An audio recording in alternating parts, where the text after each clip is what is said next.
উনি আমার most obedient patient. দেখা যায় ওনার আমি প্রথম থেকে যখন ট্রিটমেন্ট স্টার্ট করি তখন ওনার ফেসে একদম র ফেস ছিল, তো সেই ফেসে ওনার কোনো কিছুই টাচ করানো ছিল না, উনি না বোটক্স, ফিলার, থ্রেড লিফট কিছুই করা ছিল না। তখন তার স্কিনে একটু রিঙ্কেল ছিল প্লাস স্যাগি ছিল এবং তার যে V shape, perfect V shape সেটা ছিল না। সো যেহেতু উনি এটাতে ইচ্ছুক ছিলেন, সো আমি ওনার ক্ষেত্রে প্রথমে বোটক্স, ফিলার এবং থ্রেড লিফট করেছিলাম। থ্রেড লিফটের এফেক্টটা এখনও আছে, বোটক্স এবং ফিলারের ক্ষেত্রে এটা রিটাচ আমি আজকে করছি।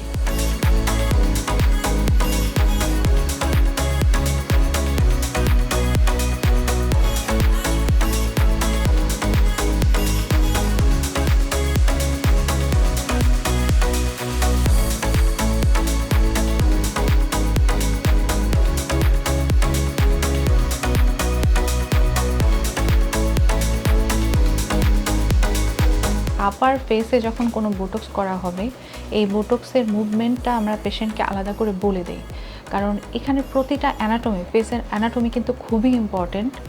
যখন আমরা ইনজেকশন দিই তখন প্রতিটা মাসেল আমাদের মাথায় থাকে এবং সেই অ্যানাটমি ফলো করেই দিতে হয়। এই ইনজেকশনগুলো যদি মাসেল চেঞ্জ হয় বা অন্য কোনো জায়গায় পড়ে, তাহলে সেক্ষেত্রে অনেক বেশি সাইড এফেক্ট দেখা যেতে পারে। অনেকের ক্ষেত্রে চোখের আইটোসিস হয়ে যায়, দেখা যায় যে অর্ধেক ঢেকে যায়, প্লাস আবার অনেক ক্ষেত্রে চোখের ব্লাইন্ডনেসও ডেভেলপ করতে পারে প্রপার ওয়েতে যদি না দেওয়া হয়।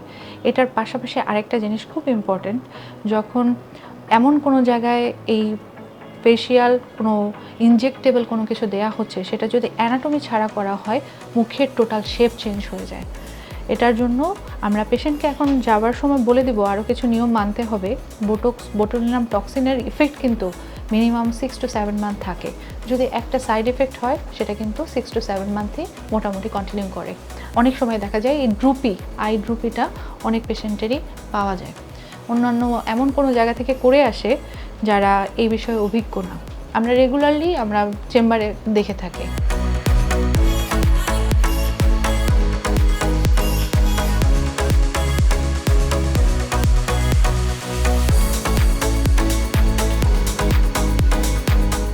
আপুর ক্ষেত্রে আমরা যেটা করলাম, বোটক্স করলাম এবং ফিলার করলাম।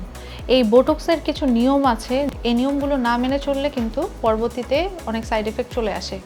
ফার্স্ট হচ্ছে আপার ফেসের ক্ষেত্রে এই গ্লাবেলাতে ওনার যে বোটক্সটা করা হলো সেটার জন্য আপরাইট পজিশনে থাকতে হবে মিনিমাম 4 to 6 আওয়ার্স। এই সময় মাথা নিচু করে বা সিজদায় যাওয়ার মতো করে কোনো কাজ করা যাবে না। এটা যদি ধরেন কোনো কিছু তুলতে গেলেন লং টাইম থাকে, এটা কিন্তু মাইগ্রেট করে এটা চোখের আপার যে লিড আছে এখানে চলে যাবে এবং এটা ড্রুপি হয়ে যাবে, চোখটা কিন্তু বন্ধ হয়ে যাবে 6 মাসের জন্য। সো এটা খুবই ইম্পর্টেন্ট, আপরাইট পজিশনে 4 to 6 আওয়ার্স থাকতে হবে। কোনো মাসাজ করা যাবে না, কোনো ধরনের ফেস ওয়াশ করা যাবে না, মাথা নিচু করে থাকতে হয় এমন কোনো কাজ করা যাবে না। প্লাস এর মাঝে 24 to 48 আওয়ার্স কোনো স্ট্রেনাস এক্সারসাইজ যেমন ওয়েট লিফটিং, তারপরে দৌড়ানো বা জিম করা, এগুলো করা যাবে না। এটা করলেও পরবর্তীতে দেখা যায় এই এফেক্টগুলো সরে যায়, এক মাসেল থেকে অন্য মাসেল ছড়াতে পারে। এটা খুবই ইম্পর্টেন্ট। এই নিয়মগুলো না মানার ফলে অনেক পেশেন্টেরও কিন্তু অনেক সাইড এফেক্ট আসে। তো আমরা এটা মেনে চলবো। ওনার ক্ষেত্রে যেমন ওনার 7 থেকে 10 দিন পরে ওনার রিটাচ হবে এবং আপু আমার মোস্ট অবিডিয়েন্ট পেশেন্ট এবং ওনার যে রেজাল্ট এটা সবার ক্ষেত্রে আসে না, উনি মেনটেন করে দেখেই এই রেজাল্টটা পাওয়া যায়। একটা প্রসিডিউর বা একটা ট্রিটমেন্ট নেওয়ার পর কিছু জিনিস মেনটেন করা খুবই দরকার।